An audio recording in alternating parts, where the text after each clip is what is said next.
Like love. Every time you have the word love, a four-letter L-O-V-E, it is translated into Bubulkung yara, a huge phrase for every time the word love is used. Hello, my name is Hee-Jae, and let's talk about the Bible.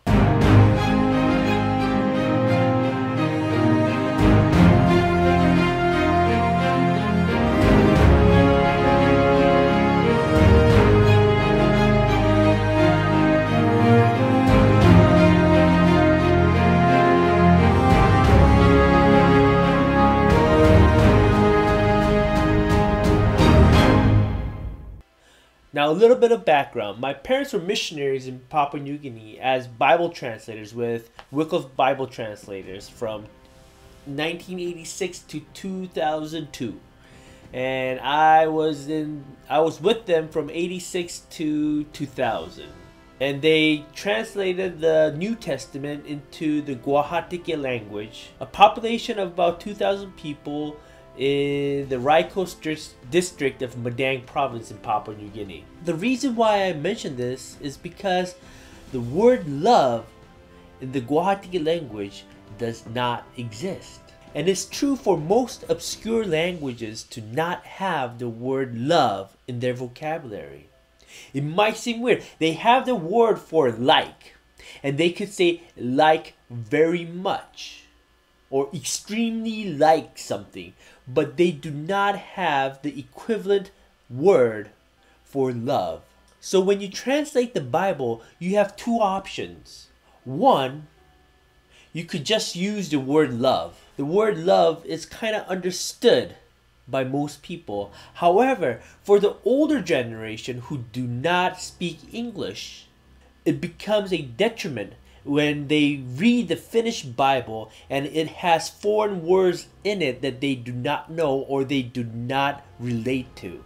So the second option is you could try to come up with a word or a phrase that comes close to the word that you're seeking. Now, it's not just love, but interestingly enough, some of the words that are essential to the Bible, such as hope, forgiveness, can be missing in these languages. So you have to come to a compromise so that the Bible, after it is translated, will carry the same meaning as the original text in Hebrew or the biblical languages that it was first written in.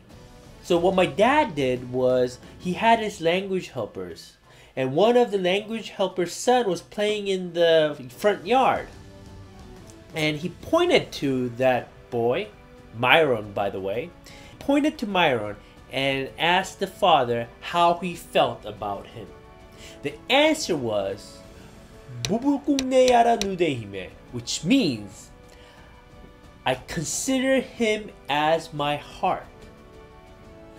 So every time the word love is used in the New Testament, my dad would use Bubulkung yara nudehime or a similar version of it, depending on the context. So, for John chapter 3, verse 16, the famous, "For God so loved the world that he gave his one and only son," it reads like this. Let me get you the Bible. The Bible in the Gwahatike language reads, "Alkurungen mere iging," translated, God's good word. Something like that. That's what she said. Do you see how thick this is? This is just the New Testament. The reason why it's thick, the pages are almost exactly like the Bibles we read. But the reason why it is so thick is because some of the words or the concept has to be explained within the passages for the meaning to carry over into the language. Like love. Every time you have the word love, a four-letter L-O-V-E, it is translated into Bubulkung yara, a huge phrase for every time the word love is used. That's why the Bible becomes thicker. Anyways, John chapter 3 verse 16. Ai kurungbe megeng ning aya bere gayen Bubulkung ne worpo yeng nude yengbe. If I back translate this passage, It reads, God, when he saw the men and women on the ground, he really thought them as his heart. And that's what love is to the Gwahatike people. That's what love is. That's what love is to the Gwahatike people according to the Bible. That's the biblical love that the Gwahatike people realizes every time they read the Bible. If you rewind history, go back a couple of thousand years. 2,000 years. The Gwahatike people probably would have had the word for love. Instead of having to use Bubulkung yara, they probably had the word for love. But over the years, it has been lost. That's how Satan has over the years worked within these people to alienate the Gwahatike people from God. The concept of love was alienated from their lives. Of course, they felt love for their children, for their wives, for their parents, for their siblings. They probably felt love, but they were never able to express it other than a foreign word called love. Satan, in his genius, got rid of the most important concept and left these people without love. I'm not going to say that they did not have love. They had love. But the tragedy is, a father had never said, I love you to his son.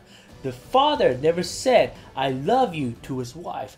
The father never said, I love you to his parents. They were deprived of the expression of love. We see how smart Satan is. For over the years, he had removed the word love from many people's vocabularies. So now after the Bible is translated, or as the Bible was being translated, the language helpers are now able to express their love to their children, to their wives, as saying, you are my heart. I think of you as my heart. Bubulkung yara, nudehime. The thing is, that's love for the Gwahatike people as they read the Bible. But what is it? What is it to us as we read the Bible?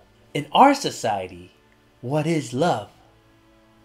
Come along and we'll figure it out. Come along for the ride. Subscribe. Leave a comment below. And I'll see you guys on the other side.